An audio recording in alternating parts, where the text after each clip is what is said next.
The Lui Diaz Podcast. I'm ready to go. All right. right. Let's just get it popping. Ashley, Fils-Amie, welcome back to the Lui Diaz Podcast. I'm saying back. Yeah. You know why I'm Yeah, saying yeah. I know what you're saying. You know back. why I'm saying. Yeah, I'm back. Yeah. Yeah. But I'm excited this time, because we're a little more organized. Yeah. And in case the audience hasn't noticed, we're doing a Christmas special today. Yeah. So this is going to be all about you.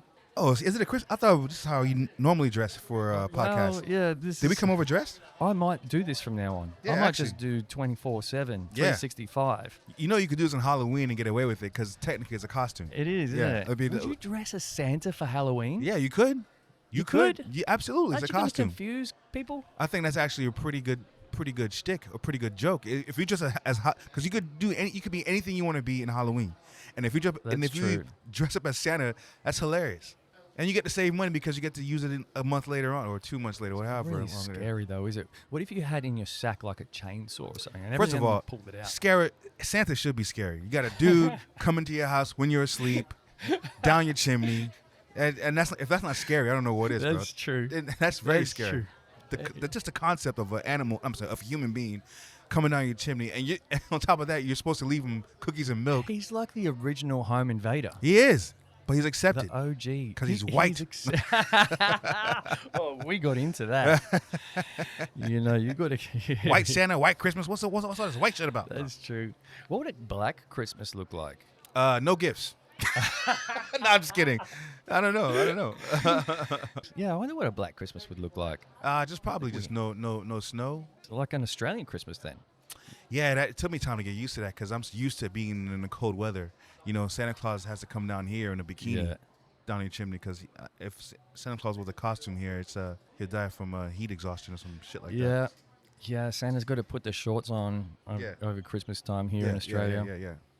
Yeah, I was telling you off air that it actually got to 2 degrees back in 2006. Yeah, you told me That was that. 18 years ago. Yeah. And it actually snowed in the hills here, which you didn't believe. That's crazy because it's summertime. Yeah. Snow during summertime. Wasn't anybody freaked out? How did you guys handle it? Yeah, well, the thing is, I remember watching the news that day, like the news. Yeah. And there was some European visitors here. And they were getting off on the fact that they came to Australia to experience their first summer Christmas. Oh, yeah. But there they were at Lake Mountain, throwing snowballs at each other. Yeah. I think, but as a collective, the society would have been freaked out. I would have been freaked out. Yeah, we were all pretty freaked out because, that guy, Al Gore or whatever, he was talking about the water levels rising and taking people's houses away. It still hasn't happened. But people were really scared. Yeah, because they were I like, think at the time that's when shouldn't be snowing. I think that's when the beginning of like the popularity of climate change started taking off because Al Gore really had his hand in it. It was a financial thing for him though. He didn't really care, but that's a whole different story. But I think if I would have been here when that happened, I would have been pretty scared. I would have fell for the whole, fell for it. I would have believed it a lot more than I do now. Yeah, well, I mean, coastal real estate would have gone so down. Yeah. You know what I mean? You would have started selling your house next to the beach, your beach house, and you would have bought one in the hills, high up. And then what happened next year? Back to normal? Back to normal. Cashed in. This is why I think that weather could be manipulated. Probably can. I think it can. It has to be. Like there's so much stuff that we don't know about that the government has, or people who pass the government have. I'm just going to look at our list of questions that I'm going to look at our list of questions. I'm going to see if climate change and government is included in your list of things. Can we talk about? No. The first question was, what is your name? My name is Climate Change. Second question is, what is your favorite color? No, my green. Yeah, well, you look good in that tinsel. Yeah, man. Hey, Merry Christmas, Merry by Christmas the way. to you too, and Merry Christmas to those who are watching. Yeah, Merry Christmas. This is a holiday. Hey, Merry Christmas, everyone. Yeah, Merry Christmas. Yeah, Merry Christmas to everyone watching. That's so nice. Yeah, Merry Christmas to everyone watching. You know what? I really like saying Merry Christmas. Yeah, nothing wrong with that. I like saying it. I think it's a festive. It's a nice thing to say. I feel like it's one of those things where people just they say Merry Xmas because they don't believe in Christ or whatever it is, and that's fine. And let me check the run sheet. Can we talk about Christ? It's just that if you celebrate Christmas, I think no one really should care that much. It's just words.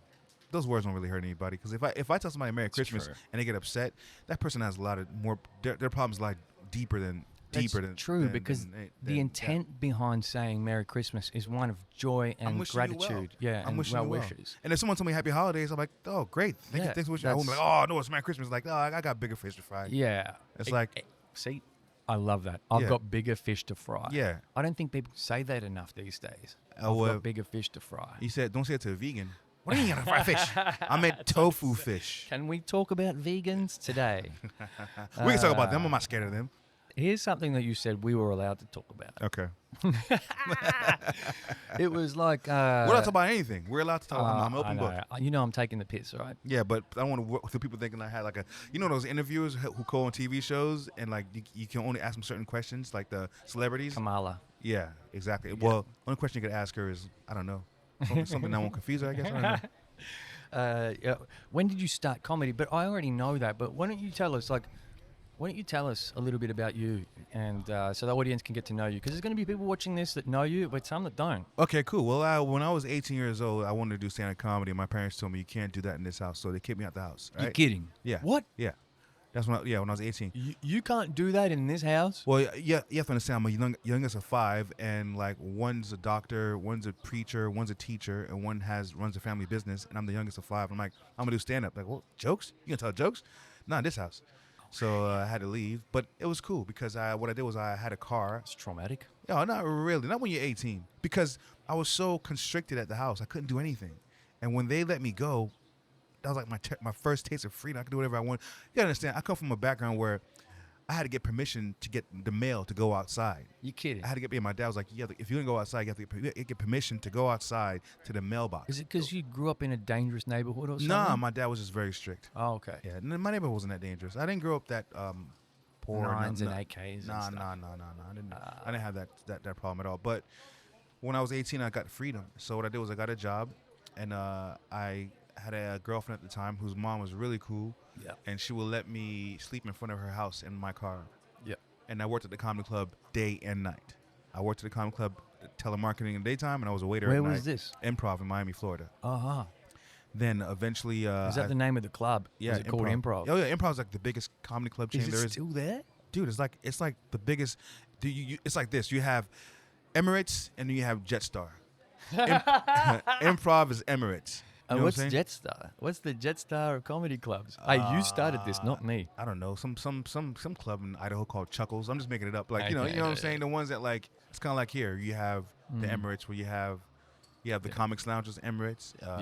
Comedy Stores, Emirates. The Comedy Lounge in Perth is Emirates. You got Brisbane sit downs, Emirates, and that's about it. Everything else is pretty much Jetstar or Virgin, but you're a silver member. You're not a gold member yet. So this was when you were 18, and what? Just give context. So look, how old are you now? How many years has it been? I'm 47 now, I think. Shit, so what was that? 29 years, like 28. 28 years, 28 yeah. Years. You ever forget how old you are? Yeah. I don't. I'm speaking to you right now, and I don't know if I'm 46 or 47. That started happening to me when I was 38 because it's such a nothing number. Yeah. People were like, "How old are you?" And I was just like, "Wait a second. Yeah. Is that a trick question?" Yeah. Yeah. And then I was like, 38, you know? I don't know how old I am. I'm either 46 or 47. Is it because we That's stopped scary. caring? You know what it is? I think after a while, you kind of just like, it's another birthday. Yeah, It's is like it? you're a So it's not teenager. so it's not like memory loss or something like Nah. that early? Because I'm really that really freaks me out. Like I'm right now as we speak, I don't know how old I am. It doesn't matter. You know, the thing about being a young person is that there's a lot of social milestones. So when you get to like 16, like in the States, you do the sweet 16. Yeah. So you're like looking forward to it. So you're Yeah. like counting your age. Yeah. You're proud of your Yeah. age. You go to different schools, Yeah. elementary, middle school, or Yeah. whatever it's called, freshman Yeah, or whatever yeah. they call it. And then when you get your here in Australia, when you turn 18, you can get your full driver's license. Mm-hmm. And then you get to in the States when you turn 21, you can drink. Yeah, but your 21st over here is really big. Yeah, exactly, for some reason.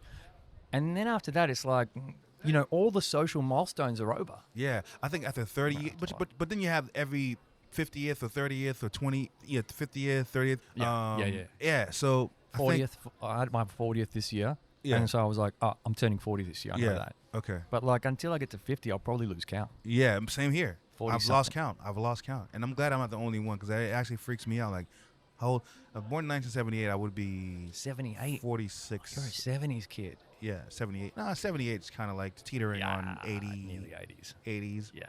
Well, Generation Z, X. Yeah, you're X. We're the generation that doesn't you an care X? about.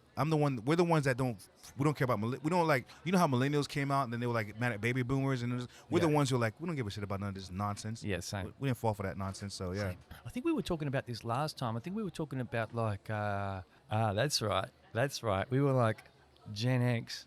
What do you call the Gen before Gen X? Like, yes. No, what do we call? Saying. What happens after Gen Z? Because that's the last letter of the alphabet. Yeah. What is it going to revert back to Gen A? Double A. Double A. Like the battery. Batteries? Yeah.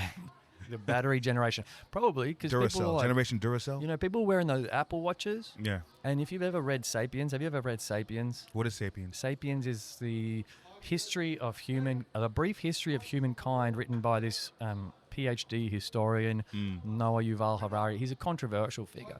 And he basically tells you, the book's like this thick, but he tells you basically like right from like caveman times, right? You know, the history of humankind, and then he talks about everything up until now, and then at the end he makes a prediction that we're all going to be cyborgs. You know what? I really believe that's a possibility with Elon Musk being in charge and stuff like that. Well, he's got the Neuralink thing, and people are falling for that shit. Yeah, but hey, listen, look, people can hate on Elon all they like, but they're all walking around wearing Apple Watches. That's fine.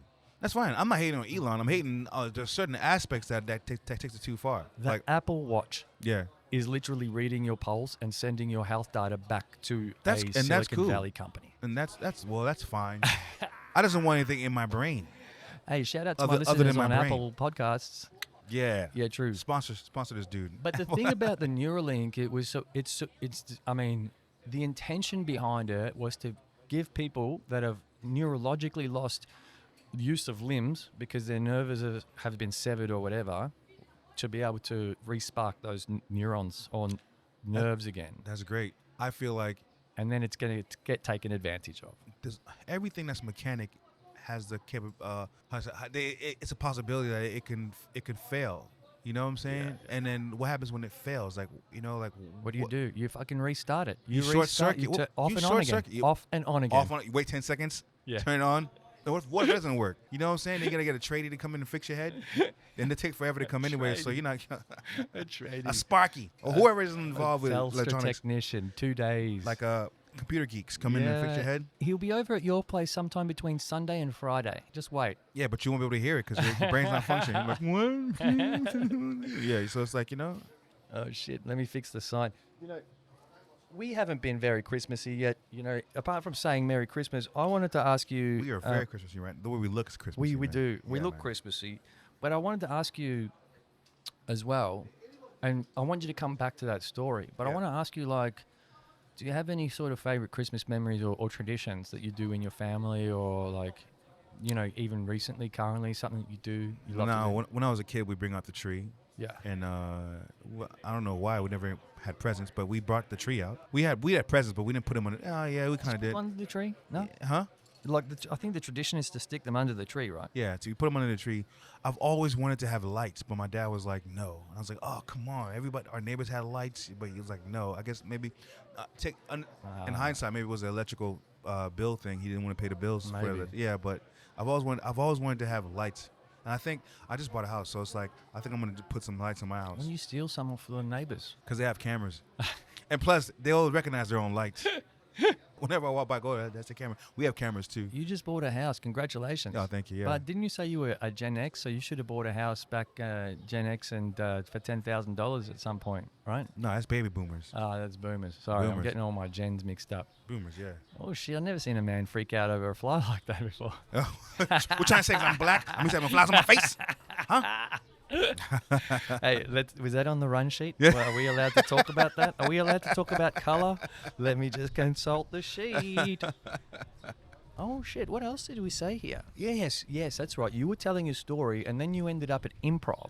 Yeah, I never improv, and then I got discovered by a guy called Pablo Francisco, who was a big comedian in America, had a cult following, and is pretty popular outside the country as well. Yeah. And then I moved from my car to live in with his house with him for 11 years. I thought you were going to say my car to his car. Yeah. I moved from my car to his car for about 11 years. Yeah. And then, he had a big house. He still has a big house. And we moved there, and I started living there. And with him, I got to be able to tour, like, so many. With him, I toured 17 countries with him. I got the 18th one I did on my own, which was in Lebanon. But and then I ended up like moving over here. So it's like that would have been a wild experience. How old were you then when you started touring like internationally? about 22. That would have been a wild experience. Yeah. In this business, well, in life in general, you just want to be a sponge with things you don't know about. The best thing you can do is be a sponge that just absorb your surroundings, and then when you get squeezed, you squeeze back your surroundings out, so everything makes sense. You know what I'm saying? So and don't try to.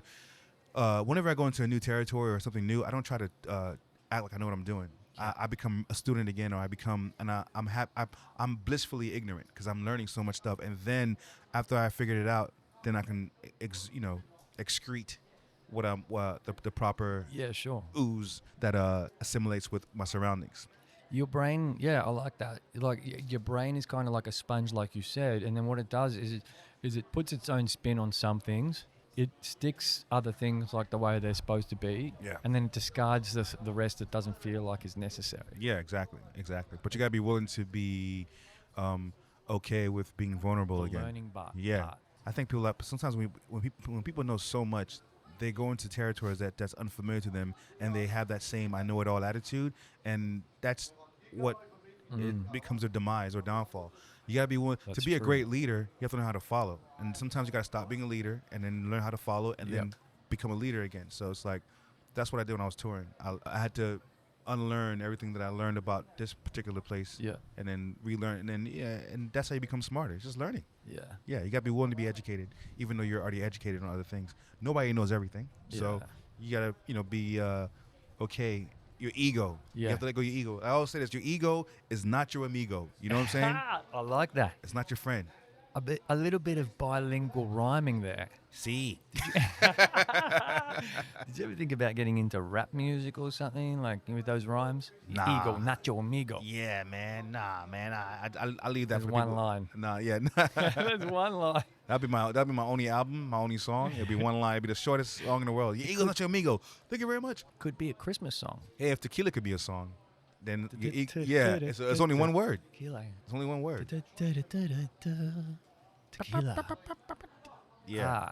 And so I guess you said, did you say 17 countries? 17 countries, 18 on my own. I mean, 18 countries, but 17 with Pablo. Yeah. And the 18th one was Lebanon, Beirut. And how many countries have you done now? No, we're at 18.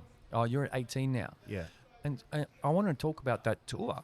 And so did he kind of, was that planned? Like, did he say, hey, come tour with me? Is that what happened? Yeah, he said, I'll pretty much was like, listen, I think you have potential, but you're not there yet, but you can come live with me. I'll show you the ropes. You can open up for me on the road, and I'll show you what it's like. And it was crazy because he's so in demand that every week we're on, this is for 11 years straight, every week, different city. You kidding? Every week. This is for 11 years straight, yeah.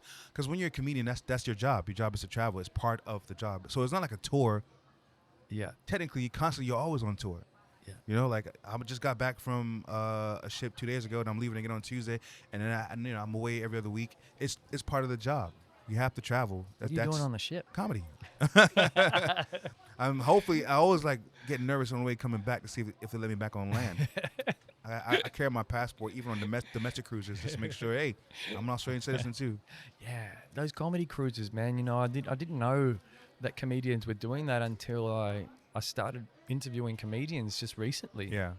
And they were like, oh yeah, I can't do your podcast for like 4 weeks because I'm going to be doing a cruise. Yeah. And I'm like, what? You guys get to do cruises?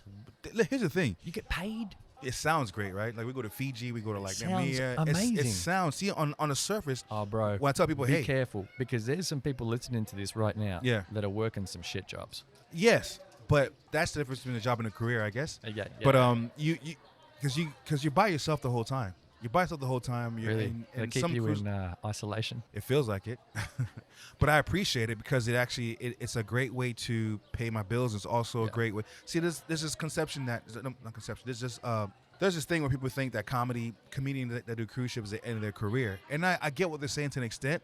However, when you're in Australia, you can only make money on television, radio, cruise ships because you can't do comedy clubs. There's not enough comedy clubs to sustain a career. In America, 50 states. In those 50 states, there's at least 10 comedy clubs that run weekly. So that's, I don't know, that's about 500, is it? If my math is right, about 500 clubs? Yeah. 52 states, 10 each. 50 states. 52. 50 states. Is it? 50 states, yeah. 55? No, 50, that's 50. And 50 then... 50 states, 10 each, 500. Yeah. That's 500 clubs. Yeah, and then, Shit. But not only that, how do you say, there's 52 weeks in the year. So all you need is from that 500 is about 50 clubs to work. Yeah. And your mortgage is paid or your rent is paid. Yeah. And through clubs alone. Whereas over here, there's only 4 clubs that actually pay weekly. And you can't do it every week. You got to keep traveling and stuff, you know? Yeah, it makes sense. Melbourne, Sydney, Brisbane, Adelaide, Perth. Yeah, Adelaide, Perth, and Melbourne.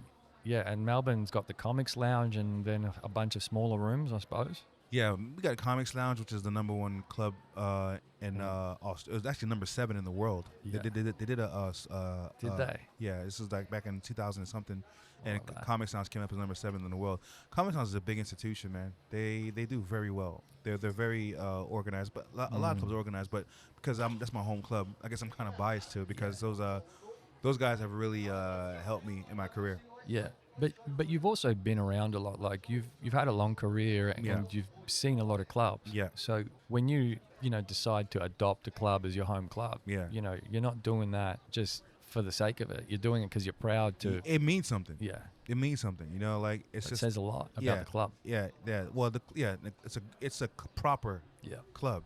It's a proper club. Like, it's I paid a lot of my bills through that institution. Yeah, that's and cool. And the people that run it are like, they're like family to me. So it's like it's 3 guys. There's Dan, Grant, and Tony O'Sullivan, and it's like a family. Nice. And they've had my back for I don't know, since I've been here. You're closing tonight, the last show of the year. Yeah, that's right. I would promote it, but by the time they see this, the show would have already happened. It doesn't matter. Plug it anyway. Comics Lounge, 26 Errol Street. You got to check it out. They're reopening again January 14th or the 20th after they go on break. So check it. Go online. Go to comicslounge.com. Get the membership. I got the membership. You got the membership? Yeah, I got the annual pass, the gold pass. Really? Yeah. When does yours expire? September. Oh. Next year, of course. Okay, So- that puts a damper in things. Why? Why? Because you said Chris Crinkle. Oh shit! Did I? Oh what? Yeah. Well, you know what? This could be a giveaway. Let's do it now. Oh, why the? Have we just ruined the Chris Kringle? You just ruined it. Damn! Oh, I just ruined it. You just ruined my Chris Kringle. All right. You know what? That's cute. That's super cute. I'll give that to someone. This is November next year. Oh well, I'll hold on to that one. Yeah. I'll give someone else mine. Yeah. Oh, you know what? I got an extra one that ends in May, so you can get that one away. May is Yeah, May is good. So what? So now you're downgrading my Chris Kringle. No, I'm giving you 2. I get 2. Wow, this is so sweet. That's for 4. You know how this works. Why don't you show that to the camera? Yeah. Okay. This is. I don't know. Am I doing it right? Can you see it? Yeah. No, you'll be able to see it. Maybe pull it back a bit. Yeah, because you got a fisheye lens. Yeah, this is a Comics Lounge Gold Member Double Pass. What this allows you and a friend to come to all the shows when it comes to for free for a whole year. And this one ends in November of next year. So you can catch all the shows you want. Right now we're in December, so literally you and a friend can come to all the shows you want to come to for free for a whole year, man. I've used mine 3 times, which I should have used it more, but I had to have surgery in that in the last couple of months. Okay. So I've been a bit out of action. But honestly, I reckon it's already paid itself off. Yeah, of course. It's like $35 to get in. Yeah. And then it paid itself off on the first night. Yeah. It's because here you go, brother. Oh, thank you, 2 brother. of them. Thank you. You actually I had someone else wrap that. Oh, I'm about to say this is pretty nice. Well, listen, don't like. I'm not expecting much. It's a thought that counts. Exactly. We're doing Chris Kringle, everyone. Chris Kringle, anyone? Okay. Oh, this is like the game, right? Yeah, this is a game. Oh, cool. Yeah, this is a board game. Is it like Why don't you show the peeps? Oh yes, Show this the is peeps. Disturbed Friends. There you go. This game should be banned. Yeah, you ask multiple choice question. The other players vote on the answer that they think you would choose. Warning: this game contains coarse language, explicit content. You will be offended. Oh, it's also All right, completely you put it down satire, there. and you should also seek immediate medical attention using for prolonged periods. I'm just reading what the back says. This is great, man. Thanks, brother. Appreciate it, man. Good, Man, Christmas, Well, bro. you know, you have some people around your new house. You just bought a house. You just moved in, I imagine. Yeah. Yeah. So you have some a housewarming, have some people over, break out the game. Yeah. Lose all your friends, of course. Well, my in-laws are coming over, so I Oh, probably. would you pull it out for the in-laws? Just depends if that sense of humor is like. Then I probably They won't. need to have a good sense of humor for Well, that. my wife would not let that happen. A sick sense of humor. Yeah. You need to have a sick. Can you play one other person? Because I'll play with my wife. You can, but it's more fun with several because, like, I think the way it works is like you ask one question, Yeah. and there's a bunch of sick answers, and it's funny because like the more people you have, the more sick answers you get to read out. Okay. Makes sense. Okay. So you can play with one other person, but it's more fun with heaps more. It's kind of like the other game of cards. What's it called? Cards Against Humanity. Cards Against Humanity. I think it's the same kind of thing. probably the same sponsors or same Yeah. same company. But yeah, Yeah. that's great, man. Yeah. I really appreciate that. Well, my pleasure. Well, I'll bring thank you. I'll actually bring it tonight to the lounge because Yeah. I plan on hanging out for a little bit afterwards. Yeah, bring it to the lounge, and thank you for my Comics Lounge Gold Passes. Thank you Yeah, so much, yeah. man. That means a lot, you know. Yeah, you and can keep coming for free. despite the fact that I've got my own, I love the Comics Lounge so much. Yeah, Since I discovered it, it would have been September this year. yeah, I just fell in love with the place, it's wonderful. and I saw you there actually. Yeah, I saw you there one night. yeah. You cracked me up. Thanks, Your man. energy. You know what it was about your show? It was your energy. Yeah, Like you came on and you just have this stage presence. You sort of like you're on. yeah. Thank you. Yeah, it's the American versus the Australian energy. Australians comedians, unless they're like really, really, really wild, then like it's pretty much the same type of monotone or very relaxed or very sarcastic, which works very well. Yeah. But I'm just hyper. I'm Yep. a hyper dude, so Yep. I come out. It works out for me very well because people are What's great is that people are used to seeing African American comedians on television here. Yeah. So when they see one in front of them, there's a subconscious part of their brain that feels like they're actually watching television, but it's live in their face at the same time. So there's a bit of excitement watching. And I figured after I figured it out, I'm like, okay, I'll really just turn it on and just like give them what they expect, but not exceed their expectations Yeah. or whatever it is. You're animated. You are animated. I think it's like the opposite of Andrew Portelli energy. Yeah, Andrew Pacel's very, very calm, very relaxed. He's very funny. He's so funny, Yeah, man. he's very funny. He's very calm, very relaxed. A lot of them are, like you have like the old school cats like Bob Franklin. I don't know if you've ever heard of him. He's one of the few comics who's so quiet that the whole place does this, like he brings you in, which is very cool. Oh, cool. He can go into a room that's very like loud and people are talking, and he'll just keep doing his stuff, and people will just automatically be quiet Really? because they want to hear what he has to say. It's crazy to watch. I love that. That's a performance. Yeah, that's his style. Yeah. And he doesn't tell them to be quiet. He just does it, and they just automatically just zone in, which is what you're supposed to be doing in the first place. But Yep. sometimes you have that rowdy audience, and then that rowdy audience needs to be quieted down. Normally, you would tell them to shut up, but Yeah. he just does his act, and they just automatically become very quiet. Yeah. That goes on to one of your other questions here. One of our other questions. I'm taking the piss, right? Yeah, I know. I love it. Are you okay with it? I'm all right, man. Are you I'm a okay? comic, dude. I think I got thick skin. I love it. I love it. But you put an interesting one here, and that's kind of why I wanted to talk about it, because it's like, do you feel a difference in audiences? Yeah. There's a reason that you want me to ask that, but like, It's I never want- even thought. It's a Well, question. it's not that you it's a want me to question ask that. I'm willing to answer. Yeah. Okay. What color underpants are you wearing? Are you Brown. Willing? You're willing to answer that one. But they started out this morning white. But I never would have even thought to ask a question like that anyway. It's not like I said you want me to ask it, but you put it down as a question that's potentially interesting. A response can come out of, and I'm like, well, Yeah. What do you feel a difference in audiences? What do you Yeah. mean, like as in culturally, American versus Australian audiences? How or- receptive they are to my jokes, whether it's how it is for me to perform in front of an American audience versus an Australian audience, basically, you know? When was the last time you performed in front of an American audience? Man, maybe about 4 years ago when I went to go visit my mother for her birthday, which I'm doing in next month. Ah, nice. And Happy birthday, Ash's mom. oh yeah, thank you, happy birthday, Mom. If it's just a different a different style, a different audience, man. Because everybody laughs in the same language. There's this material. That's so true. I love that. Different material, you know? Everyone laughs in the same language. Yeah, That's cute as hell. it's true. Because that's, one of the reasons that I restarted this podcast, especially after the pandemic, was because I wanted to talk about and the things that bring people together. Yes. Because I feel like that was a time in history that tore a lot of people apart. Yeah, it did. And in that little reference that you made about we all laugh in the same language really reminds me that, humor creates common ground and gives us all common place. It brings us all together. And I think with the COVID, one of the silver linings that... Hang on, we allowed to talk about that? Huh? Yeah. Yeah, we're One of the silver linings, is that we all suffered together. So so now true. we could all collectively enjoy taking the piss out of it together. Yeah. But as it was happening, it was hard to joke about it because people were very, still fresh and they were still triggered and there was still, PTSD about it or whatever.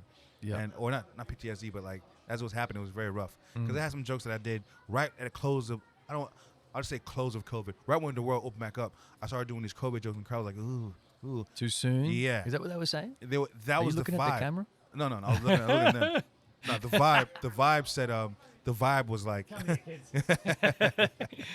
the vibe was how can I say this? The vibe was very it was too soonish. They didn't say it was too soon. They weren't laughing as much. So I actually almost decided not to do those jokes anymore. I put them away. And then there was an open mic. I said, what, I'm bringing it back out because I needed to try new material. And I brought it and it got a big laugh. And then it gets a very, very big laugh. Yeah. Okay. And the joke goes actually is that COVID brought us all together at one point, right? It did. Because COVID turned everybody black. Right? Because when COVID happened, we all had the same mannerisms. We all turned black with mannerisms. Like, we can shake hands. What do we do? We fist bump. That's black. Fist bump, yeah. And then when we sneeze, that's black. And then we all lost our freedoms. And I was doing it. Yeah, so now it's funny now, but as it was happening, it was like, nah, we don't want that. No, yeah, there's definitely probably a too soon about that. I still think for some people it's too soon.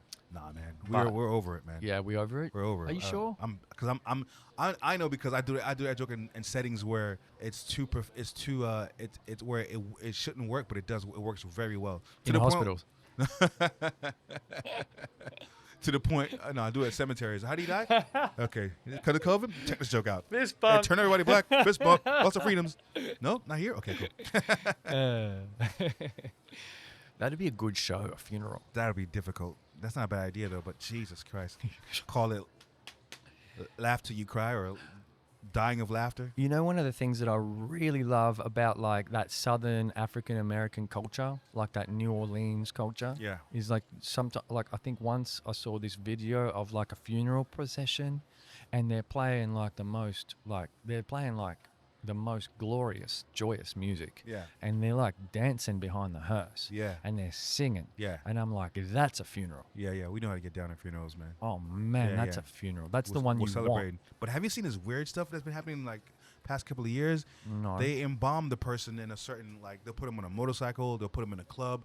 I saw one was there was one that they had the funeral at a nightclub, and they had the guy like holding a cigar, and like they freeze them that way, and they just had like the barriers around them, and people are just dancing at the nightclub, and that was the funeral. They had another one that had this guy on a motorcycle, like, his body's dead, and that was the funeral. You kidding? Yeah, you can YouTube this shit, man. You'll Google it. People are doing that, man, and so far, the two that I've seen have been black funerals. That's interesting, man. That's the craziest one. Wouldn't you just like go get a Madame Tussauds or a cardboard cutout or something like a wax figure? They use the full body. They embalm it. Do you think it's cheaper than getting a cardboard cutout of the person? Anything is cheaper than a funeral. A cardboard cutout. That'd be pretty freaky. Have the coffin and then a cardboard cutout of them alive. Like, well, what the hell? Yeah. But well, that's interesting. Times are changing, I guess. Look, we have to evolve. That's what life is about. Life is about evolving. Life is always evolving, and that's fine. That's why things change. That's why comedy is changing. Comedy's not changing for the worse. It's just evolving. Because there's jokes that all comedians, we all say this. There's jokes that we done in the past that we would get away with, and it would be hilarious. That we would not. Are we getting sprayed here? That's okay. Just We're not doing. Is that toxic? I wouldn't say it's good to breathe, but I wouldn't say it's like It's about a mask. it'll kill you. Right, it won't kill you. It won't get me sick, will it? But no, it won't. No, I'm gonna catch it'll be COVID. fine. Catch COVID. How'd you get COVID? Oh, spray paint. But it's pretty cool. Hey, psst, psst, psst. Just be careful. Just spray close to the wall so the wind doesn't blow it down too much, please. Thank you. She knew Yeah. the way she's holding the can.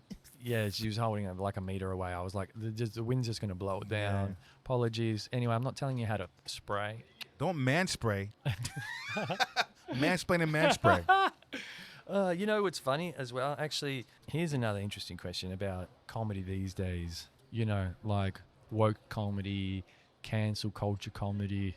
You know, it's funny because I was watching this comedian online the other day, and I felt like the whole set was just political. Pandering? Yeah. Was he pandering? Political pandering. Yeah. To like movements, to ideologies. And you know, Was it an Australian comedian? yeah.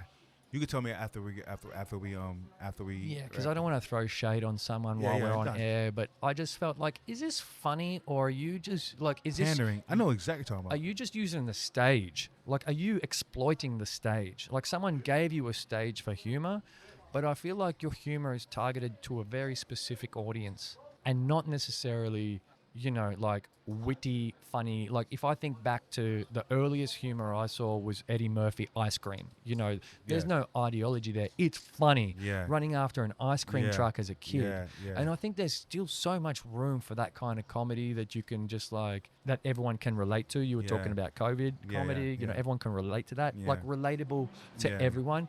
But then there's like, you know, oh, let's just pick this minority cohort and like pander to that. Like, Yeah. I find that interesting. What do you think of comedy these days? I think comedy is great. I think it just depends on the person doing it. I think also the industry is the one that controls what you see on television. So that's who the people who are controlling things are. But social media, if a comedian is doing something that's pandering, that's on him. That's on or him or her. That's Yeah. the individual. Yeah. Because that person is doing it that. But if you see on television, it's not on the individual. It's more so the executives in the studio and what they're willing to actually put out to the Promote. masses. Yeah.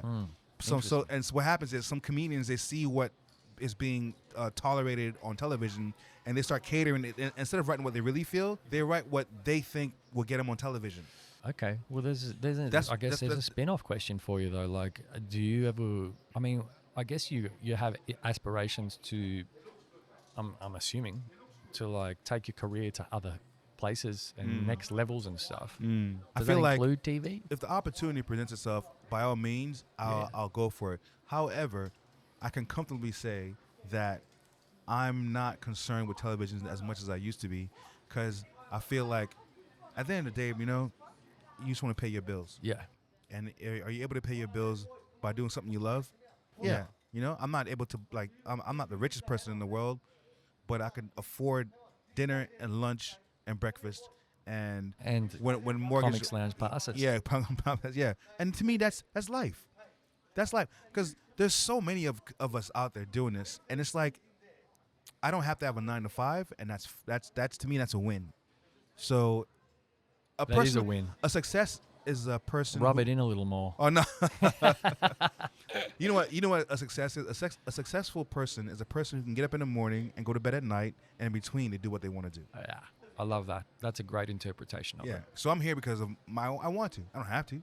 Yeah. Yeah. So it's like that's the to me, that's because I've had to really taper it down, because I'm like, oh, why am I not like, you know, like Eddie Murphy famous or Kevin Hart famous, and had to realize, wait a minute, but you're not struggling, you're not hurting. Plus, you talk about that 9 to 5. I can guarantee you that 99% of those people in that 9 to 5 would rather be elsewhere. Of course. And I hope they do get there. Yeah. You know? Well, if that's what they want and what they work for, you know, like, because you got to work for it. Yeah. Because, you know, in comedy, or not in comedy, or in life, you always have to do something you don't want to do to do something you want to do. Because when I first started doing comedy, there were things I didn't want to do, but I had to do it in order to get to comedy. Mike Tyson says you got to do stuff that you hate, but you got to do it like you love it.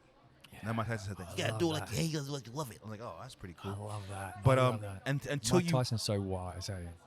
he is, man. He's been through a lot of shit. He's got wisdom. He's been through a lot of shit, and I actually people are like, oh, he's a convicted rapist. I'm like, okay, I wasn't there, but I guess I don't know. I don't like that part. I don't like that part of the whole spiel. But sometimes you have to look at people, and He's done his time. yeah, he's rape is never right. So it's like, how do you?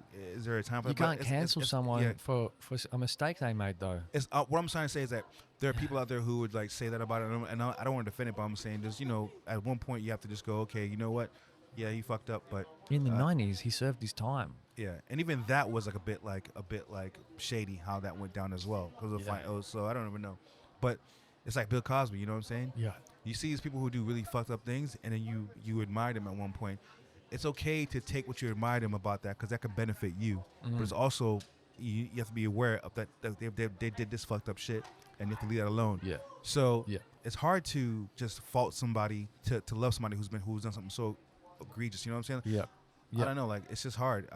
It's hard to accept certain things. That's interesting. That reminds me of something, like I grew up in a household where I didn't realize it was a little bit abusive at times, and so like you'd do something wrong and someone would call you an effing idiot or and then, I moved in with my ex-girlfriend like 4 years ago and she would do something dumb and I'd be like, you're so dumb. And she'd be like, don't tell me I'm dumb. Right. And she was always pretty chill, but whenever I said that, she would like really arc up and defend herself, which trauma. I really admired about her. I really admired that about her. And she would go, don't put down the individual, put down the behavior. Okay, so instead of saying you're dumb, say that was dumb. Your actions. Yeah. Yeah, it's like how I feel about Manu. And so I like what you say, and I agree with what you say, because like you look at these people that you once idolized before all the dirt came out on them, and then obviously cancel culture comes along and tarnishes their entire being, their entire career. But deep down in your heart, something tells you still hold a special place for that funny thing that inspired you that they did that one time. Yeah. And so and what's wrong with inspiration? It's you bettering yourself, but also balance that shit out by being aware, like, this person is pretty much of a fuckhead for what they did. And that's true. Yeah, because like people do dumb shit all the time, but it just sucks when someone inspires you and you find they've done some really fucked up shit and you get really upset. Oh man, there's so much. Yes, I am. Yes, I was. Oh, thank you very much. Oh yeah, I remember you. Yes, how? Yes. Oh, it's his podcast. I'm just doing that. What a small world. Seriously. Yeah, I said, how do you recognize this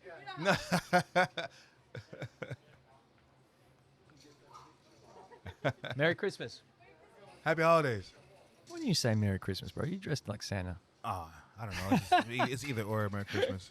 I think we covered both bases there. It's nice to get recognized in the street. It is. It's really good.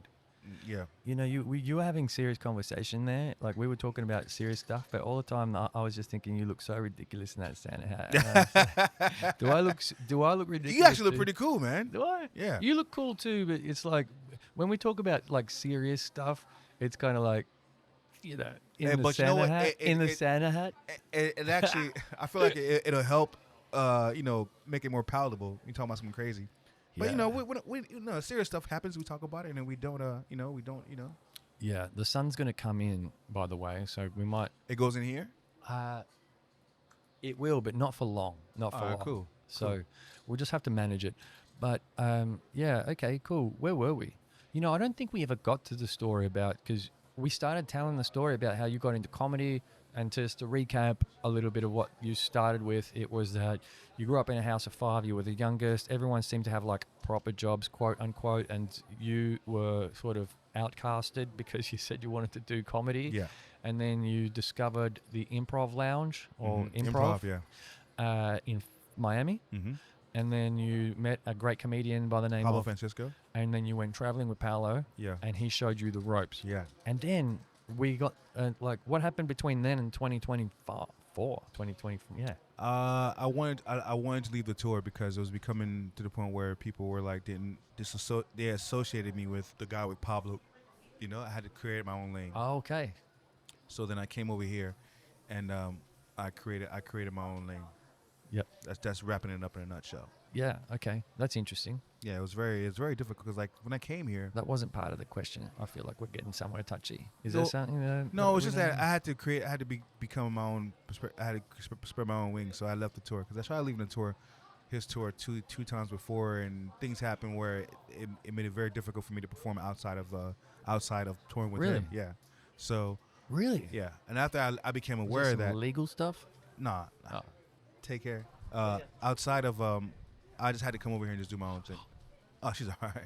My wife's hot. That's who's hot. Really? Yeah, I can't see past that. I love that. It's so loyal. Oh yeah, man. Yeah, well, yeah, but that's another reason why I came here to be with her. No man leaves another country Really? to be just with somebody ordinary. You know what I'm saying? All right. I'm going to give you 1 minute to talk about how amazing your wife is. Nah, It's Christmas. She's wonderful. That's it. That's she's so wonderful. good, brother. She's like you know, some people like really beautiful on the outside and they're ugly on the inside. Yeah. She's actually equal. I was Yeah. going to say the opposite, but then I was like, no, that's not a good thing to say. No. She's equal. It's like, But I think I was picking up what you were putting down as in Yeah. like she got a good heart. She's got a good soul. she's got a good heart, got a good soul. What's her name? Oh, you don't want to say her name? Nah. Oh, that's fine. We'll We'll call call her her. the hot girl, the hot lady. We'll call her the hot lady.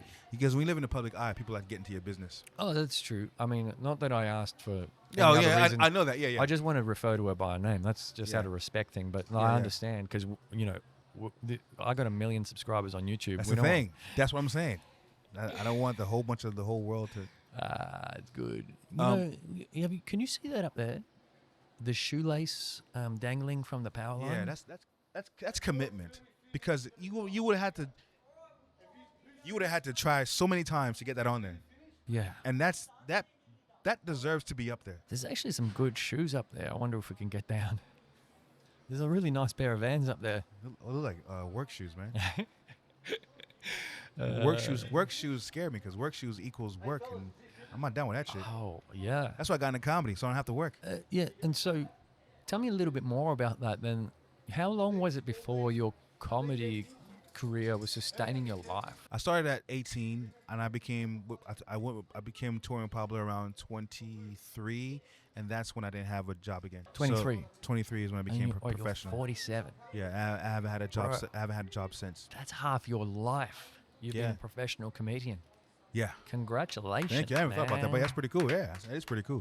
It's just you know, That is cool. when you know what you want to do, you just go for it. Because a lot of people, like my parents, like my mom and my brother, were making fun of me, like, "Oh, okay, you're gonna do comedy." I'm like, "Yeah, They're all making fun of you. yeah," because they didn't understand what I was doing. But they're like I love them, and then it's a very loving relationship. It's nothing like they weren't evil about it. They're like, "Oh, okay, Yeah. let's see what you do now." And today they're like my biggest fans. They're like, you know That's what, awesome. this is the most consistent we've ever seen you in your life. You know, this is someone I couldn't hold a job for 3 months.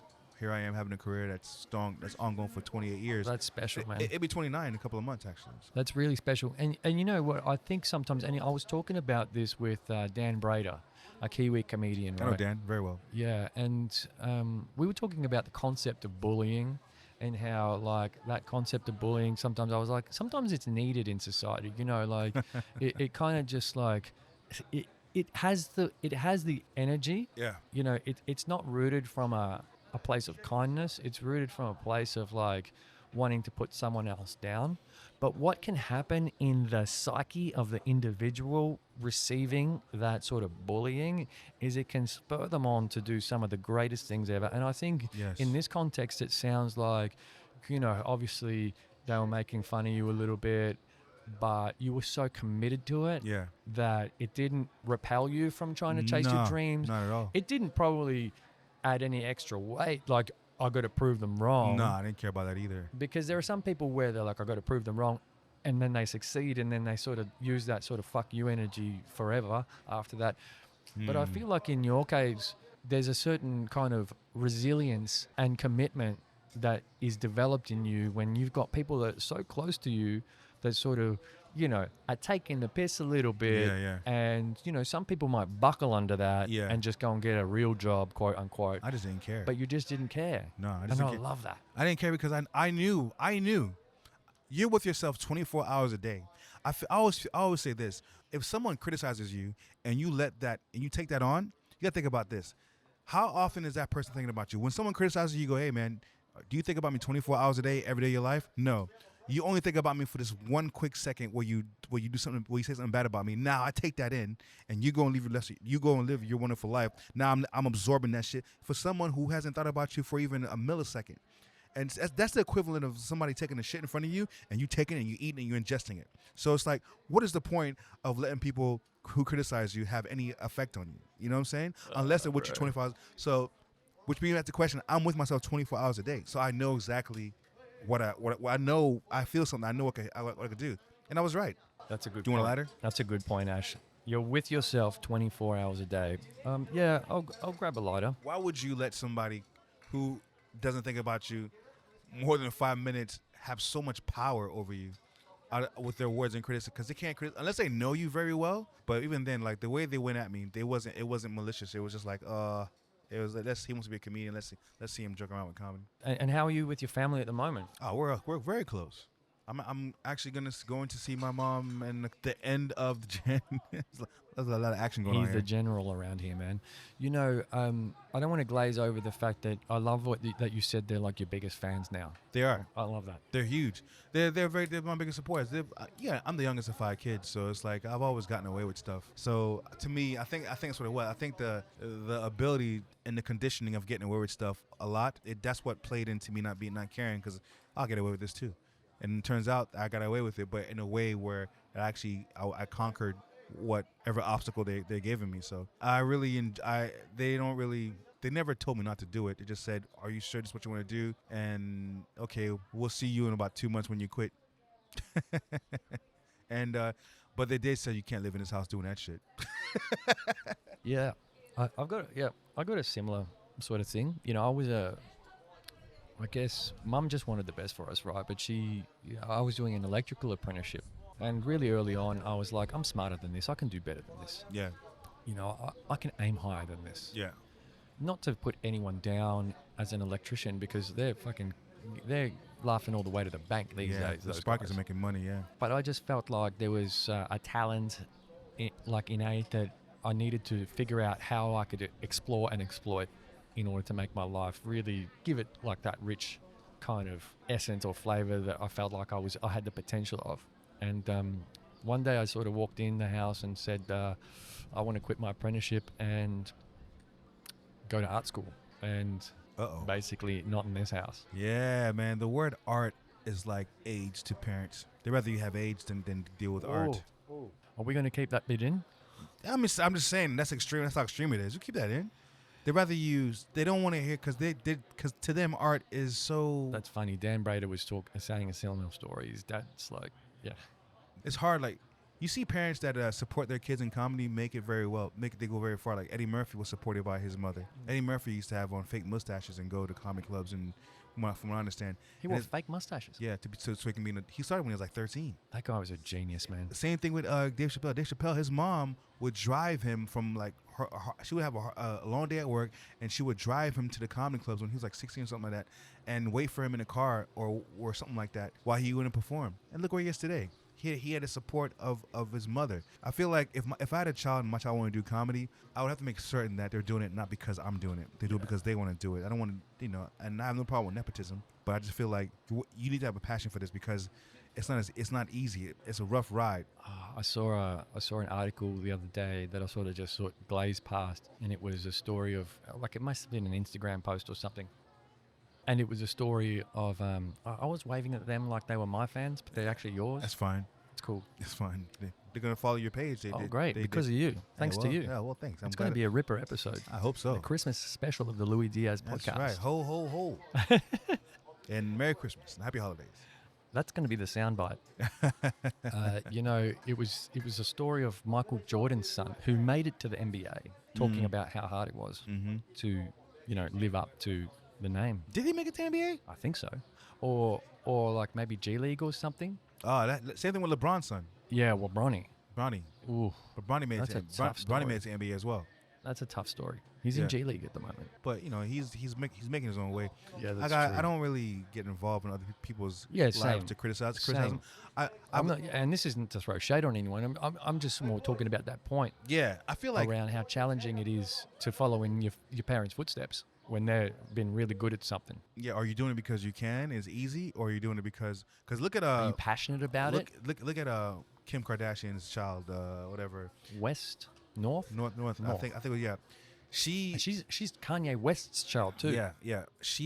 They had a Lion King musical, like a proper one, like the one that does like not like a kids thing, but kids were involved. And she got the lead part of Simba, or the lead part, and they were showing the footage of her, and she was absolutely horrible. She took the opportunity from kids who actually deserve to be in it. And she's like, "Oh, I just can't wait to be king," and it was horrible. And that is a shit that bothers me when kids don't have a passion for it, they just have the parents for it to get it done. But aside from that, Was it like a full Broadway thing? it was or a something? full on like big deal. It was a big deal, and she got the lead role, and the footage that we all saw was absolutely like a brat, just Yeah. getting You opportunity. didn't earn this. Yeah. You didn't earn this. And if Kanye sees this, then I apologize, Kanye, but Kanye. I love Kanye. I love him too. His music is the man is gifted. I have a fear of flying, and then I have a system that I do. I have like my protocols You in don't place. like flying. Yeah. But I know I always play his Kanye song whenever we take off. What song? All the lights. It goes All the all lights. and by the time the beat comes in, that's when we should take off. And if it doesn't take off, I go, "Oh, this guy's drunk." It's just, there's no rationale when you have a fear of flying. That's funny. Yeah, so I enjoy Kanye, and one thing I've also learned too, man, which is I'm talking about. I've always known this, but I started applying it, and I want to talk about. I'm saying I started applying it maybe like 3 days ago, and it's brought me so much energy and joy. And it's a simple thing, not to criticize someone that you feel doesn't deserve to be in a position that they're in, and you should have that position. We all go through that. You go, "What the fuck?" And I go, "You know what?" I'm generally happy for them, and it brings so much joy. And to stop looking at other people and just stay in your own lane. Oh, I love that. Mind your own business and do your own thing. Because what happens is when you do that, people who are achieving more than you, and I mean that subjectively, they won't really bother you. Mm-hmm. That's And so also true. on the flip side, people who are doing less than you shouldn't pay attention to that either. Just stay in your own lane, do your own thing. When you stay in your own lane, you'll be amazed what gravitates to you. That reminds me of that saying, "Comparison is the thief of joy." I It don't know is. who said that. It's a smart thing to say. I just thought- something I've learned Yeah. recently. Yeah, we all go through that, and that's just me being honest. We all go through that, but the second you let that shit go, man, it's amazing how much confidence you have within yourself that you don't care anymore. Like I got a friend of mine who I messaged we're supposed to be friends, and he hasn't replied back in like 2 weeks. I'm like, I'm like, fuck that, like, because what you have to love you have to love yourself enough to know it doesn't really, Yep. you have to take a look at yourself and go, look where you're at. You don't really have to worry about people not responding to you or people What, jealousy ignoring or you. something. That's not jealousy. It's just like I don't like being left unseen. Yeah. You know what I'm saying? Uh-huh. That really bothers me. Yeah. But I don't care no more. All right. Well, I'm learning not to care as much, and I'm like, I don't. I spent so much time caring what people thought about me. I spent so much time. How caring. long did it take you to, I guess, like transcend that notion? I'm in the transcending phase as we speak. You are. Because Yeah, I would same. love to say I mastered it, I love that. but I'm in the phase of like really seeing it for what it is, really accepting it for what it is, and I'm actually putting into action the thoughts, something that we all know, something that we all should be doing, but it's easier said than done. But let me tell you, man, once you cross that, even in the action of transitioning into it, it's a great feeling. It's like, Yeah. oh man, what do I care so much? What do I care? I don't give a shit now. I think that's a sign that you're truly living My life, authentically. yeah. Like genuinely you, and living in a way that you're proud of. Yeah, of course. Yeah, is when you can transcend that. Similar with this project, it's like I finally feel like I'm doing something I really love. Yeah. And I just don't care what anyone else thinks. Exactly. And when you do that, you'd be amazed at the energy, the positive energy that just gravitates to you. It's coming. People can feel that. People can go, this person's unapologetically themselves. When you are unapologetically yourself, people just respect that naturally. When you care about what they think, people start to disrespect you a bit because they know, and it's not like they know. It's just a vibration that it's an aura you're emitting. They know they can get to you, right? And so they'll just keep at it. Yeah, and they'll just, and then once you don't give a fuck, man, they once they know that you can't be phased. That and it's the thing is that it's not a verbal thing, it's not a physical thing, it's an aura thing, it's a vibrational thing, because you're releasing so much, you're giving out this frequency that I don't give a fuck. I love and that. they catch on to it and go shit, and it's not said, it's through your actions. Everything's through your actions. Words are one thing, but your actions are so much more. So when you start emitting that frequency, people just catch on to it, and if it doesn't match their frequency, they repel or they accept. Yeah. But either way, you're still above board because like you're owning it. Yeah. Own yourself. I love that. Own yourself. I guess that sort of bleeds into another question of like, who inspires you at the moment? Who are you Dave looking Chappelle, at? Yeah. hands down. I love Chappelle. I love Chappelle. I Hands remember down. being like 16, watching late night television, and I think Chappelle show was on. I think Chappelle show was on free to air here at some point. Was like it late night? Yeah. Okay. It still is. Is on, it? on NITV? I saw it a couple of years ago. Brilliant show. Yeah. Brilliant man. Yeah. Brilliant comic. Yeah. And so Dave Chappelle. That's it. Anyone else you want to call out, or you just I go through phases, but one that remains consistent is Dave Chappelle. Yeah. When I watch him, I feel really inspired. I also watch Russell Peters at times. When I feel like I feel like tonight, I feel like very Russell Peter-ish. I feel like freestyling. Like I'm thinking about my set. I'm like, you know what? I'm gonna like yesterday. I was like trying to just do my set. I didn't play with the art. I just did my thing because I was a bit tired. But today I woke up like, I'm gonna tell you something. I wake up in the morning. I know from the second I get up in bed, I know how the show's gonna go that night. I go, I'm gonna kill tonight. Oh, I'm gonna struggle tonight. Really? Yeah. It's a weird thing, That's and I've never been interesting. wrong. Tonight I'm gonna kill. You mark my words. I love it. I'm going to be there. Yeah. I'm gonna have a great time tonight. I hadn't planned, but then you told me that you were doing a show tonight, and I was like, Yeah. and that it's the final show final before show. they close for the year, and Yeah. I've got to make that. I've got to be there. Yeah, man. Come through, man. Would it be fucked up if I didn't kill tonight? I'm like, well, look. Well, as soon as you said I'm gonna be there, I'm like, oh, fuck, he's gonna be there. Shit. Hey. Nah, I gotta kill. Nah, but I'm I not. promise I won't heckle. Nah, I'm not concerned because I know it's the last show of the year, and there's so That's many good, all the man. variables are in my favor. I just know these things, you know. And my last show of the year is gonna be because I get on the ship on Tuesday. Oh, you do? Yeah, and I get off the Where are they 30 shipping you to? Ba-doom. Sorry, bro. I had to. Hobart. Oh, is it just the Spirit Tasmania? No, you're not necessarily going to Hobart to stay there. The ship, that's that's what it's traveling to. Oh, yeah. So what you do is you go to Hobart, you get a couple of hours in Hobart, and you'll sail back to Melbourne. All right. So So there's some people are going there to go to Hobart. but Yes. Your journey is going to be there, stop, and back. yeah, but they're all coming back. Is that the Spirit of Tasmania? No, this is P&O. Okay. What happens is people get on the ship to go see destinations, but they come back to where they started off from. Like straight away? Yeah. What happens It's just is like bang, bang? yeah. How long is that trip? Well, the thing is that I'm getting on midway of the cruise. What, you're going to helicopter in? I'm gonna meet them in Hobart. You're gonna parachute in? Hey, how you guys doing tonight? Woohoo. But yeah, it's You got to I'm do that in the Santa hat. yeah. You got to wear the red jumpsuit and the Santa Can I hat keep this? and do the home invasion. Yeah, you can keep Yeah, I'll that. keep it. Probably do a show in it as well. Yeah, why not? Probably do. I'll probably wear it tonight. No, I'm kidding. Tonight. It won't match my outfit. That's why I wore the red watch. I knew something was gonna happen. If you want to keep the wreath as well, just saying, it does look good on you. And green's your favorite color. Green it is my looks favorite. good on you. Green is green, and so is blue, but green is better. Purple should be my favorite color. Purple's a color of royalty. Yeah. Let me see if I can change this battery now quickly. Cool. And we'll be back. We'll be back in just a second. We'll be back After in this 2 and 2. We'll be right back after this commercial break. Yeah, you can take a photo for sure. All right, cool. So we're back. You know, that's really it's good to hear that you're still inspired by other comics and stuff. Yeah, a lot of comics. And you know inspire what? I me. really appreciate you coming here, you know, pre-show, because what's your normal routine before you said you wake up in the morning, you know exactly how the show's going to go. But what's your normal routine like before a show? Like, does something like this sort of put you out of your normal sort of routine? Not when I'm aware. Like if you would have called me this morning and be like, "Hey, can you come down today?"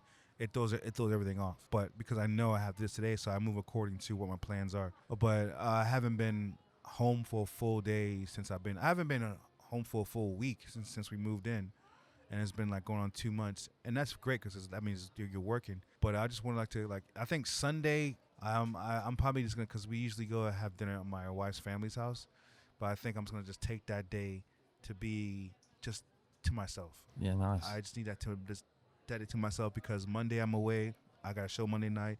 Then I'm on a ship on Tuesday. Yeah. So Are you gonna have a break at all? Like throughout what do you any period, any breaks where? Nah, because I leave on Christmas Eve. I'm back in the 30th, and I have like a couple of weeks here in January. That's when I start the gym, because I got 2 weeks, so I can just actually commit. I haven't committed to the gym because I like to have 2 weeks in when the results start showing, and then I can do the every other day thing whenever I'm on the ship. So you got to go hard. I go hard for the first 2 weeks. I go very hard, and then I rest. As I'm resting, I go every other day. Is this your ritual? Like, do you have every year I'm gonna hit the gym this time? No, I just been waiting to have a 2 week break, and I haven't had that all year. All year I haven't been home more than a week. That's so good, man. So having 2 weeks off is like, okay, I see time for me to do open mics, and I see time for me to write and to go to the gym and just do self-care before, all the breaks from the comedy clubs are off and I'm back on the road. So I'm actually grateful that I had the opportunity to fix myself in better ways, to make myself fine-tune myself, to make myself more, to make myself tougher and stronger. That's good, man. Physically and mentally, at least. That's good. Hey, you know what we didn't do? These What? Christmas bonbons. Like a food? Well, how do you do this? Yeah, well, it is. I pull it? Yeah, pull it. One, two, two, three. Wow. Is it like the wishbone where if you get the big end, you win or something? What does it say? These are jokes, dude. Yeah. Well, really? All right. Tell What us. does a snowman like to do on the weekend? Netflix and chill? I don't know. Close. Chill out. Chill out. Hey, these are things that have things in them. Okay, what is that? I don't know. Oh, that's little playing cards. Little king. Oh, thought they that's were a sign. That's a sign. King. King of Hearts. That's right. King of Hearts. There Ace you of are. spades, King of Hearts. There you go. A for Ash. Ashley Fils-Amie, King of Hearts, baby. A spade, though. That's a bit racist, but okay. Correct king. But yeah, I was a king on. Oh, no, this is a double-sided card. Let's do the other bonbon. See what the other joke is. I thought it'd be like sparkles or like I was hoping there'd be a fireworks. All right, 1, 2, 3. Shit, you won again. Pow. You're good at this. Oh, a crown, a blue crown. Oh, Your look at other that. favorite color. I'm one of the king. Are we going to double up on the hats? No, it's not the right color. Oh, this is a frog? Gross. Oh my A gosh. purple frog. Blue, purple. Oh, frogs are my biggest fear. That surpass flying. Are you kidding? Absolutely. How come you don't like frogs? I don't know. They're so They're harmless. disgusting. Oh, you're kidding. I love frogs, bro. What do you call a snowman in July? A snowman in July. Frosty? Puddle. Puddle. Oh, that's an American joke. These are American. Are they? Well, July is summertime in the States. Oh yeah, it's frozen here, isn't it? Yeah. Yeah. It's cold here. That's right. Yeah. So Yeah. these are American. Yank. Yank- You got Yank bonbons. Yankee bonds. Yankee bonbons. You got Yank bonbons from Yanks. Well, yeah. I mean, that's capping off the Christmas festivities. Yeah, man. You know, I think I'm glad you agreed to get festive with me today. That's a great idea, man. We always I always seem to come whenever there's like something. Like last time it was raining. It was really cool.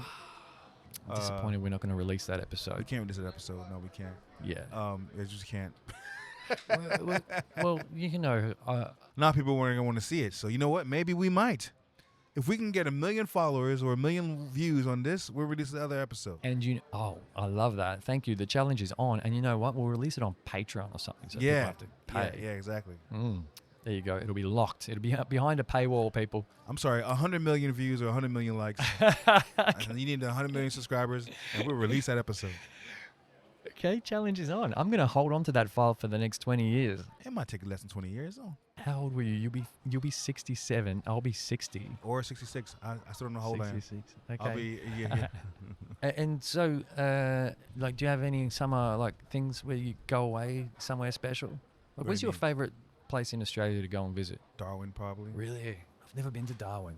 Why Nah, have I been to not Darwin. Darwin. Look, Darwin's nice. I don't know. I feel like Why do you Darwin's like Darwin? because it's always sunny there. Yeah.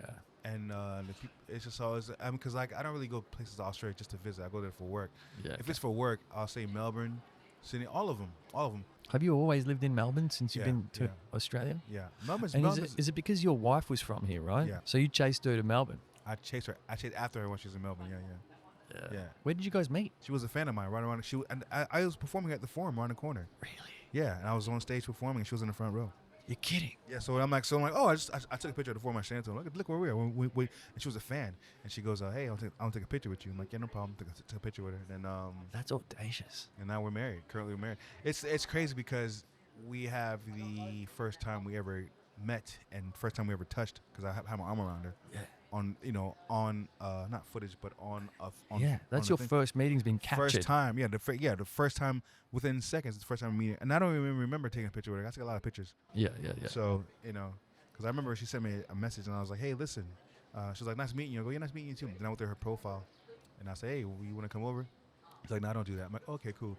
And then she sent me a picture of her, me and her. I go, oh, okay, cool. Because I had to pretend like I remember. Oh yeah, I remember taking a picture with you. Like, no, I didn't remember that picture at all until she sent it to me. Because you're just taking pictures like, hey, because after it was a Pablo. After the show, people lined up. It's a long line. You're selling DVDs and taking pictures, and she was just a person that took a picture. So has she ever opened up about that to you and said, like, I knew the moment I saw you or something that I liked you? Was that kind of...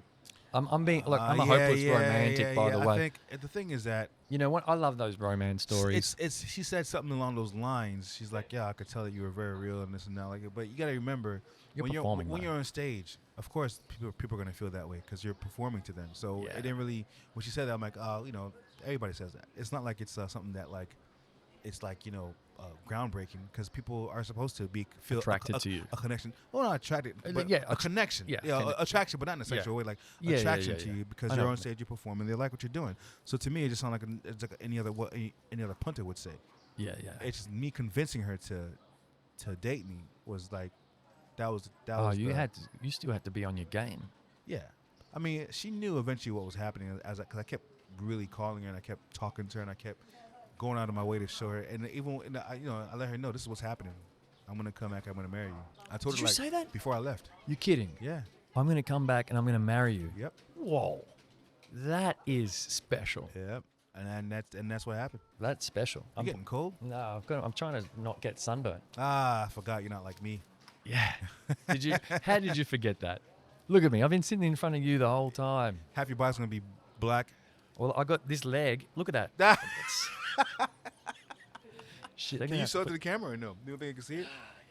Well, you won't be able to see You don't that. see it. Yeah. Half Yeah. his leg where is No, white. it's and up is to red. here. It's up to here. So I got the shorts line and the sock line on the. It was 23 degrees the other day. I was just sitting on the balcony, and I came out of that like full like burning leg, Yeah. like ouch, aloe Yeah. vera style sunburn. Yeah. Ah man, I wish I was one of those people that couldn't get sunburn. Have my freedoms taken away. Yeah. Well. Yeah. It's. I guess that's one of the perks. I guess. I'm not having to do it. The sun doesn't interfere. Were you here? Like, you were here. Of course, you were here. Like last week, Thursday. Was I here last Thursday? This past Thursday. Was it Thursday? Or What do you mean? Was I Wednesday? here in the laneway? In or- Melbourne. Yeah, I was here. What the fuck was that heat about, bro? That was Monday. That was Monday? Yeah, that was Monday. That was insane. Yes, Monday. Yeah, okay, whatever day it was. It was disgusting. Yeah. And it was dark. Like the clouds were like covering the sun. Oh no, that at was times. Thursday. Yeah, I think that was Thursday because I talked Or about yesterday. it.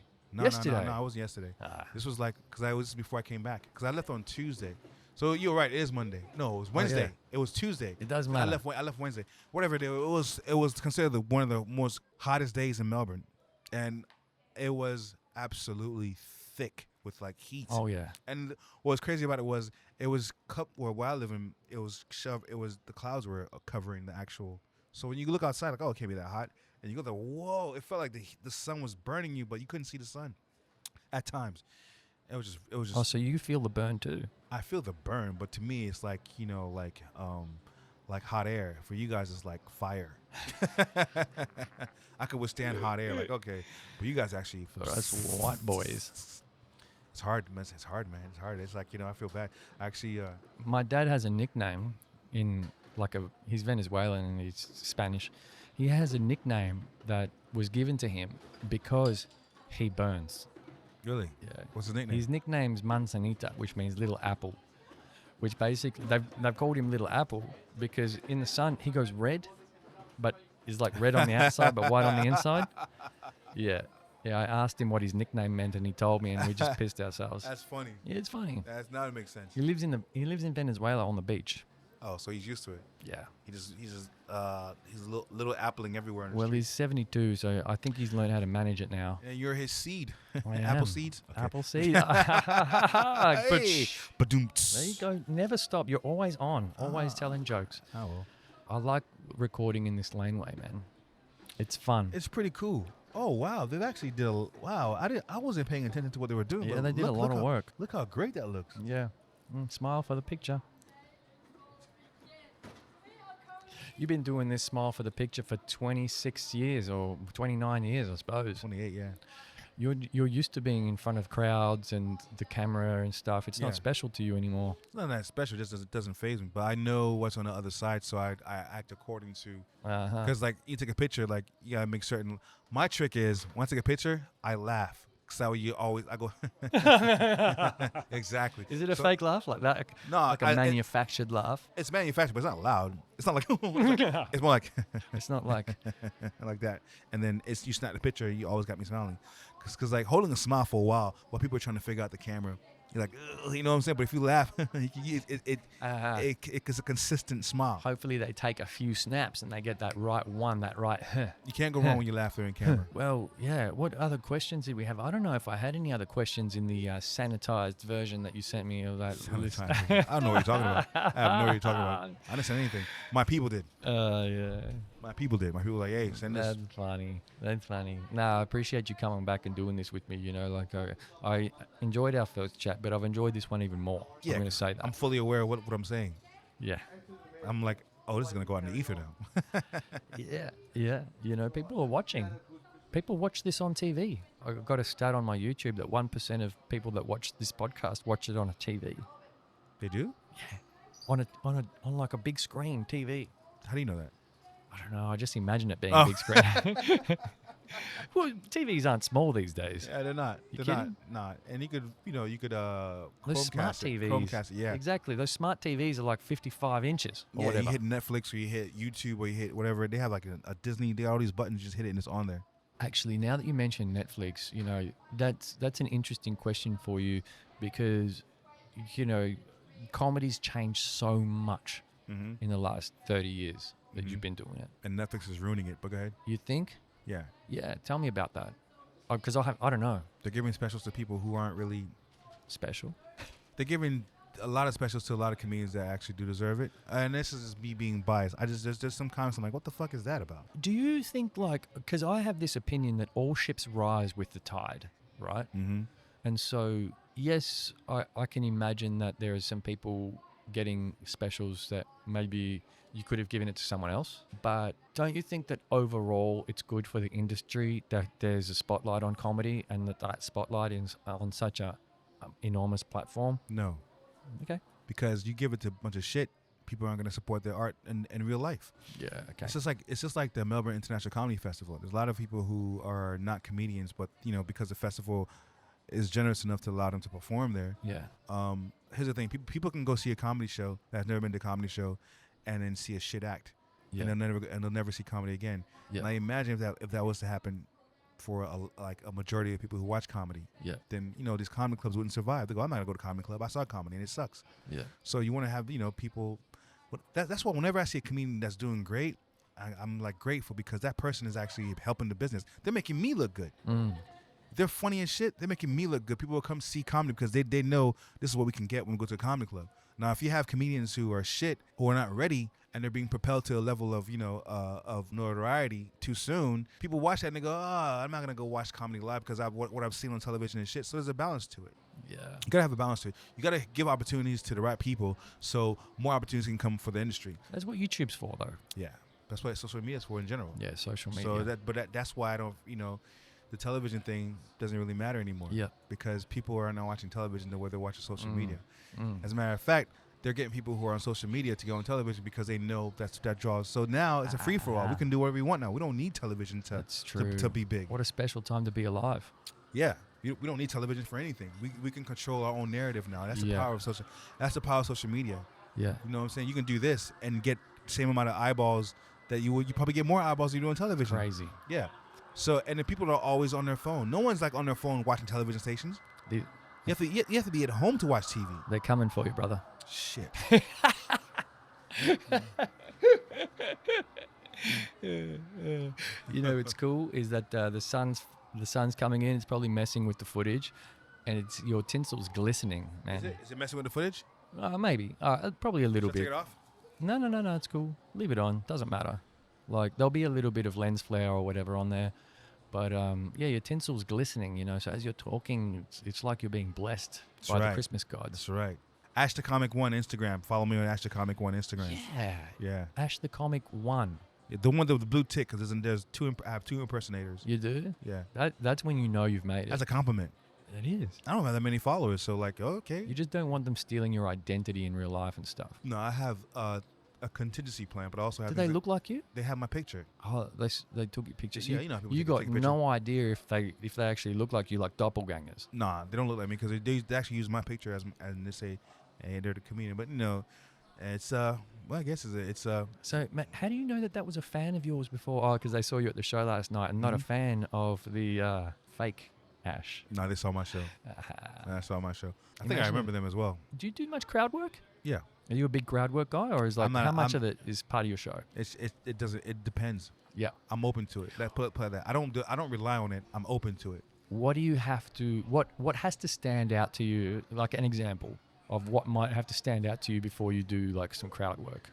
How they answer the question?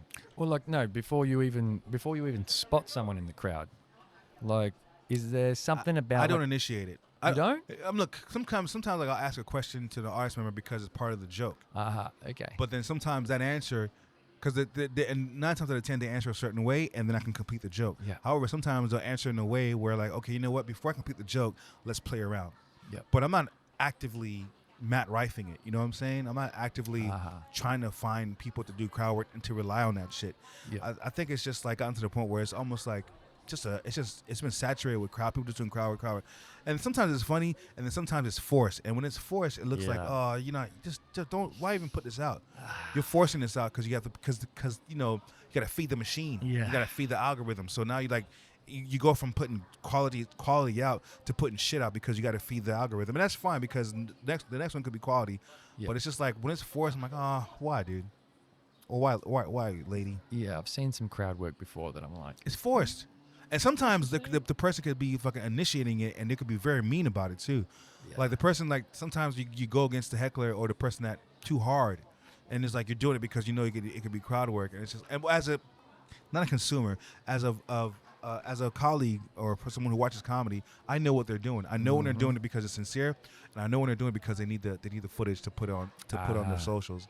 It's just like if you're in the industry, you just know these things. Yeah. You could pick up, you go, okay, this is not genuine. This is more like this is fabricated, and it's supposed to look genuine, but it's not. who are some of the comics that you know, if you're passing through Melbourne, you're going to the comics lounge or something, who's someone that someone should be looking out for at the moment? People that you admire that's up and coming or whatever. Me, Ash Fils-Amie. That's who I admire. I know, of course. I wouldn't have you here otherwise. I would say, you know, want to look out for. I gotta promote my African comics because don't get enough. So you got Emo Majuk, you got Joe man, White. he's killing it. What are you Yeah. talking about? You gotta keep You that got to persistence. keep killing it. Yeah. Okay. Because no one's saying him other than us. Emo Majuk, you got Joe I'd White. say he's doing pretty well. you I got had Joe on the podcast. Hey, Yeah. Joe. What's up, Joe? Your big ass forehead. You got Shash Kapoor is another one. He's a Sri Lankan comedian. You have Thashambo, who's another comic from TSHAMBO from Perth. Yeah. African comic as well. You got Sam Gabriselassie. I haven't seen him in a while, but he's doing it as well. Mm-hmm. And you have me. I'm just promoting the black ones. Fair enough. Yeah. I mean, I asked you the question, but Yeah. you answer it the way Yeah. you want. Yeah, because we don't get into any type of action I from. was spotting a theme there, though. Yeah. You weren't promoting any sunburn victims, that's for sure. No, we're pulling the ones that look like they got burned by the sun. Shit, man. You know what? Where are we at now? It's so sunny. I can't even see the sun. What, are you getting sick from the that spray. spray paint killing you? Do we need to inject you with some peptides? We should go and get a drink after this. Yeah, let's get a drink. Not like an alcoholic beverage. I don't drink alcohol, so yeah. Yeah, let's do that. Well, you know, I think COVID's a bitch, huh? yeah. You know, Pow! Let me lose my freedom, son. Go ahead. dude, you know, I want to say thanks again for coming back and Thanks for and having doing me, man. this. It's a real pleasure getting to know you and have you be part of the podcast. This is a really fun journey, and if it wasn't for great people like you saying yes to, you know, allowing me to do this, you know, I wouldn't be doing something that Yeah. I love too. So I appreciate you. You know, it's Christmas. It's a time for giving. It's a time for giving Yes, it thanks is. and being grateful. I'm also grateful to, you know, just a shout out to my audience. You know, my audience numbers have gone up this year in 2024, and I'm sure they'll go up again next year as course. well. This is the last one for the year. You got one I for got New Year's. one more that I'm going to release before New Year's. No, like the one you're doing. This is the last one for the year. You got one because you have like about another week before the end of the year. Recording. Yeah, Yeah. this is probably my last recording for the Oh, year. I don't have alright. anything scheduled. What an honor. Yeah, so I guess that's why I'm getting a little sentimental at the moment, and sort of just want to say thanks to everyone for supporting the podcast and being here, and you know, least of all my guests like you that have sort of, you know, jumped on this and been supporters as well. Of course, man. Means a lot, Of course, man. and it's Are super. you crying, fun. motherfucker? Yeah, I'm welling up. What I'm a welling bitch. Up. It, Just kidding. you know, it's not tears until they start flowing. Until they start flowing. You know, you can suck them back in. Yeah.